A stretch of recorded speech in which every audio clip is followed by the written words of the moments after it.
Visvairāk jautājumu šonadēļ ir saņemts par to, kādu tieši reformu piedāvā Rīgas pašvaldība, kad mēs runājam par namu pārvaldīšanas jomu. Reforma, kuru mēs piedāvājam, ir radikāla. Mēs piedāvājam pirmkārt visiem dzīvokļu īpašniekiem, pie noteiktiem nosacījumiem, par to es pastāstīšu vēlāk, saņemt 50% līdzfinansējumu visiem remontiem savas mājas un arī iespēju saņemt 90% atlaidi nekustamā īpašuma nodoklim. Ko mēs tieši piedāvājam? Mēs piedāvājam, lai pie nosacījuma, ka dzīvokļu īpašnieki izveido savu māju dzīvokļu īpašnieku biedrību. Tas nav grūti, to var paveikt. Kad šī biedrība ir izveidota, tad šī māja nākamo 4 gadu laikā saņems no pašvaldības visiem remontdarbiem, kas tiks veikti jūsu mājā, sākot no paskastītiem un beidzot, ja jūs esat tam gatavi ar pilnvērtīgu mājas siltināšanu, mēs esam gatavi piedāvāt 50% klāt. Tas nozīmē, ja jums ir nepieciešami 5000 kaut kādiem remontdarbiem, jums vajadzēs par tiem remontdarbiem samaksāt tikai 2,5. Jo 2,5 tūkstoši, proti 50% jūs varēsiet saņemt no Rīgas pašvaldības.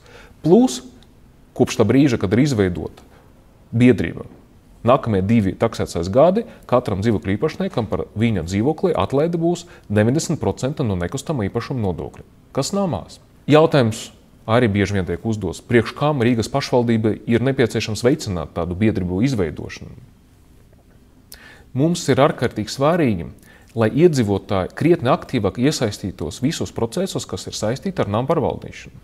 Mums ir ļoti svarīgi, lai cilvēki regulāri tiktos, lai cilvēki plānotu, kas ir nepieciešams, ja mēs runājam par remontdarbiem, un lai cilvēki būtu gatavi šos remontdarbus veikt un atmaksāt. Biedrība ir pēc būtības vienīgais formāts, kad mēs to varam nodrošināt. Mums ārkārtīgi svarīgi saņemt, lai jūs mums palīdzētu. Lai mums palīdzētu, kad mēs runājam gan par Rīgas namu pārvaldnieku, gan arī par privātajiem namu pārvaldēm, lai jūs mums palīdzētu labāk, efektīvāk un rezultatīvāk šīs kompānijas, šos uzņēmumus tālāk kontrolēt. Cik labi viņi strādā, cik kvalitatīvi viņi sniedz savus pakalpojumus. Un šis piedāvājums, bez tā, ka mēs varēsim pēc tam krietni lielākā mērā palielināt, paaugstināt sniegtu pakalpojumu kvalitāti, šis piedāvājums arī nozīmē, ka mēs finansiāli palīdzēsim mājas savai kārtībai. Tas ir būtiski mums. Daudzam mājām ir pietiekoši lielas problēmas ar tehnisku stāvokli, ņemot vērā gan, cik ilgi šis mājas bieži vien stāv bez remontdarbiem.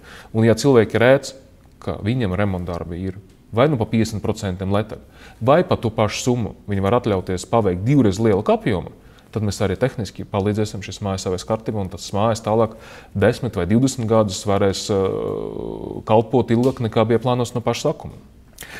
Также много вопросов задается о том, что такое именно софинансирование. То есть это связано с какой-то дополнительной финансовой нагрузкой или кредитами, которые нужно отдавать. Нет, софинансирование это значит, что вы получаете от Рижского самоуправления, от Рижской думы 50% от расходов на ремонтные работы, и вам не нужно их не отдавать, это не значит для вас никакие дополнительные обязательства. Это финансовая помощь от самоуправления. Смета запланированная на ремонтные работы. Если ремонтные работы стоят 1000, значит вы получаете 500 евро, и 500 евро платят жильцы дома. Если ремонтные работы 10 тысяч евро, вы платите 5000 евро, 5000, соответственно, вам оплачивает самоуправление. Единственное условие – создать товарищество жильцов. И когда мы говорим о создании товарищества жильцов, в этом нету, опять же, никакого подвоха, потому что не меняется ничего в управлении домом. Если вы сами этого не захотите, вы можете создать товарищество жильцов и сохранить все эти отношения, которые у вас есть, предположим, с существующим домоуправлением, будь то РНП или, предположим, частный домоуправ. Вы можете принять решение после того, как создали товарищество жильцов, сами начать управлять домом, нанять управляющего, платить ему зарплату, лично его контролировать, если вы будете готовы это сделать, если вы сочтете, что это вам нужно и от этого будет лучше качество предоставляемых услуг. Но нету никаких обязательств по поводу того, с кем работать, какую компанию выбирать и чьими услугами пользоваться. Самое главное, что нужно городу в этой ситуации, чтобы люди объединились, чтобы люди планировали и рассчитывали, что они собираются делать, и тогда качество жилого дома, качество и услуг, и его техническое состояние будет намного лучше. Я приведу пример, как аналогию, с владельцами автомашин.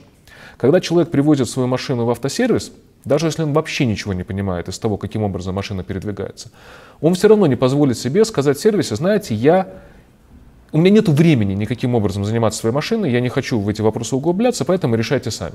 Но мы не доверяем таким образом даже самому лучшему, самому качественному, самому профессиональному автосервису судьбу своей машины, потому что нет.